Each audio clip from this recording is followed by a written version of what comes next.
It's the little flash that could.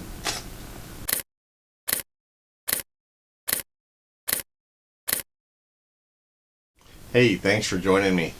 So the other day I had a company email me. They wanted to send me one of these little mini flashes that you see that are so popular now. And it's from a company called Zeniko. It's Zeniko. And it's a teeny weeny little flash. And they actually have a couple versions of it. And my initial reaction was that, I don't shoot any flash pictures. It's not really my thing. And so I started just to tell them, no, thank you. But then I thought, well, maybe, it would work for macro. I've kind of been thinking about finding a bigger flash for use with macro, and this is certainly not bigger. But I thought, heck, I'll give it a try and see how it'll do. So I wrote them back, and I said, I really don't do much flash photography, but if it'll work for macro, I'd certainly be interested in reviewing it for that purpose. So while the flash was coming, I found on Amazon a little riser that also tilts. And I'm going to put all this on the workbench so you can see it up close, but the riser enables me to get it up higher into the diffuser and adjust it so that it's aimed downward a little bit.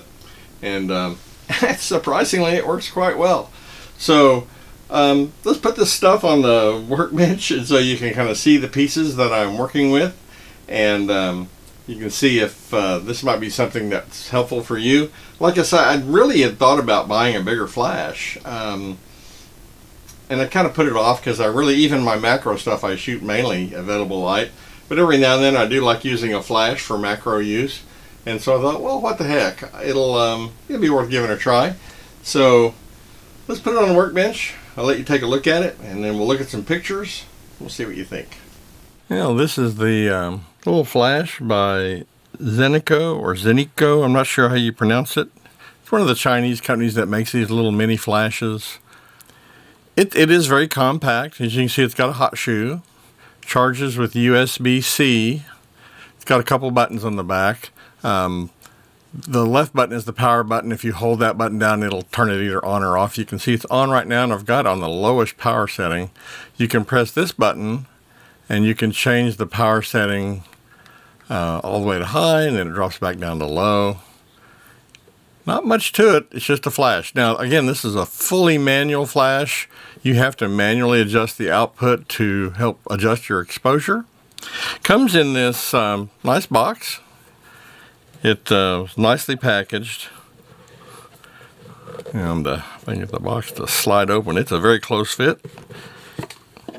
And the flash comes with this little zippered case that it sits in nicely, like that. And all comes packaged in with this. It comes with a short USB-C charging cable, but actually I've just been using the one at my desk here that I charge my phone with. And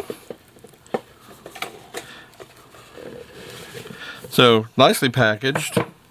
But it is just a pretty simple little flash. There's nothing really extraordinary about it.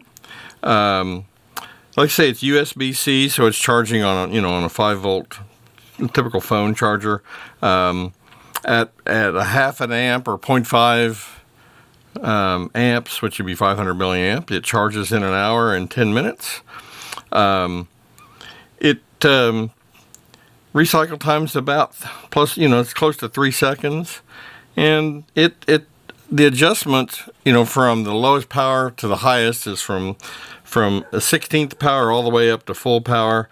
It's a 6,500 degree Kelvin color temperature, which is typical for electronic flash. Triggers off the hot shoe. It weighs like 36 grams according to the manual. And it comes with a manual that's in multiple languages, the least of which is English. You have to kind of start at the back to find the English.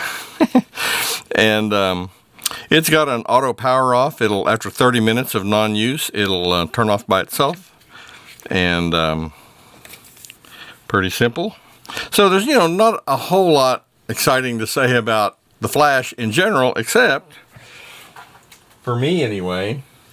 When I put it on this little setup, now it becomes a neat little macro setup. I'm going to zoom out just a tiny bit here so you can see. So this is this riser I was talking about. This is I found on Amazon. They're about $15.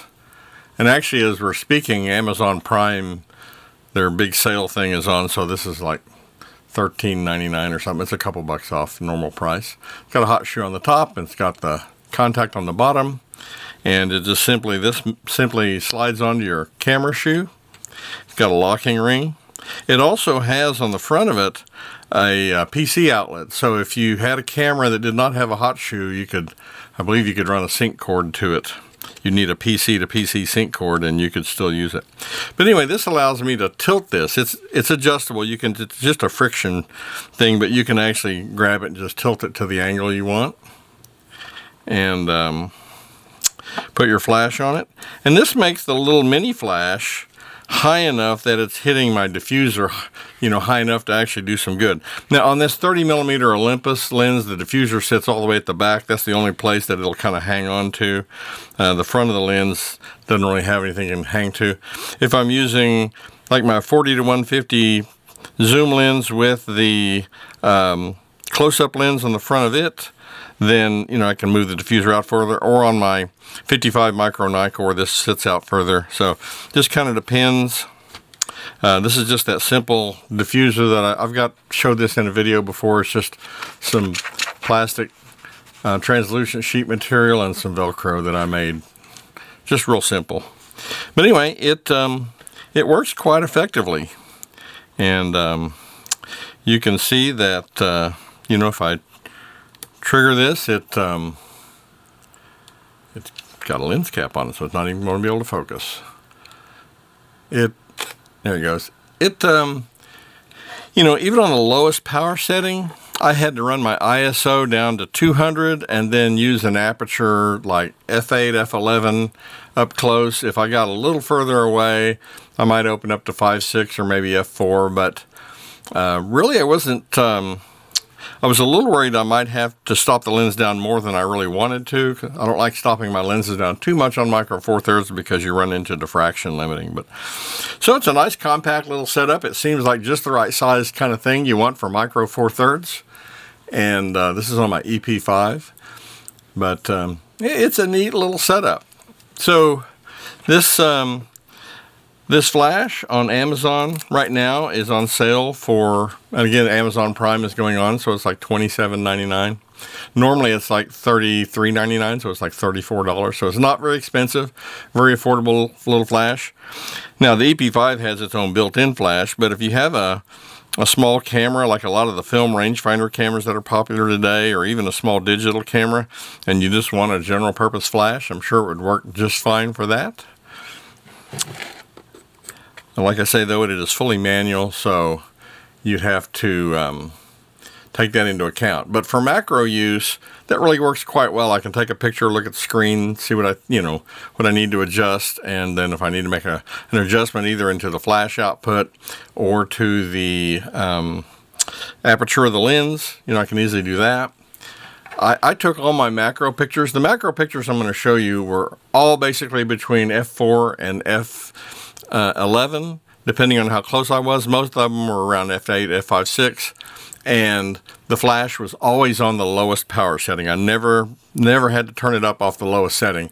I think if I was shooting, with one of my lens setups that my working distance is a little bit longer, I might need to turn it up a little bit, but it seemed to have plenty of reserve power to do that. I was initially thinking this thing wouldn't be powerful enough for macro use, and I was thinking I needed a more powerful flash, but as it turns out, that doesn't really seem to be the case, and it worked quite well. So let's take a look at some of the pictures and let you kind of see those. I didn't really do anything that was a real artistic attempt, but really just an attempt to show you what I would do with a flash.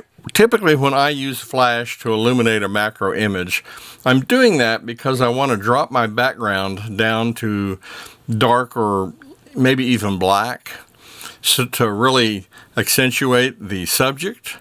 And so I can set my aperture according to the flash, but my shutter speed and my ISO, basically I'm adjusting those to be able to adjust my background exposure so that it's way underexposed. And then my flash and my aperture I can control to adjust the exposure to my subject. And that way I can have a well-lit subject, but the background drops off. Now, that doesn't work in bright sunlight. You have to do, you know, cloudy conditions or morning or evening or something when the lights are a little bit lower, maybe if you're in a forested area and there's enough tree cover, you know. But if you're out in bright sunlight, you're not going to be able to run your ISO low enough to do that. And then shutter speed, you know, on the Olympus cameras is the maximum of 250th of a second to flash sync. So even at ISO 200, a 250th of a second, I'd have to stop down to at least 11.5 to get a normal exposure. Trying to turn the background dark in bright sunlight just isn't going to work real well without having to run the shutter speed much higher, and then, you know, the flash sync speed is exceeded. So anyway, let's take a look at some of these pictures. You can kind of see what I did with it. And like I say, it was just really an attempt to kind of show you what I do with the flash and how this flash worked out. And I think you'll find that it worked out quite well. So let's take a look.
Well, there you go.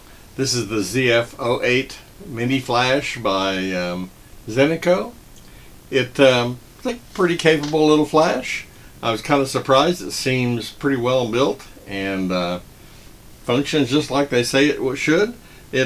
On a macro setup, it really works quite well, and you know, I think I can use it to produce the pictures I want. It works well on macro because this is a totally manual flash. But with digital camera, obviously I can see the results immediately. I can adjust exposure, either the flash output or the aperture, and use the shutter speed to drop my backgrounds to a darker level. So, you know, it makes for a compact little setup especially for the smaller Olympus cameras for macro use.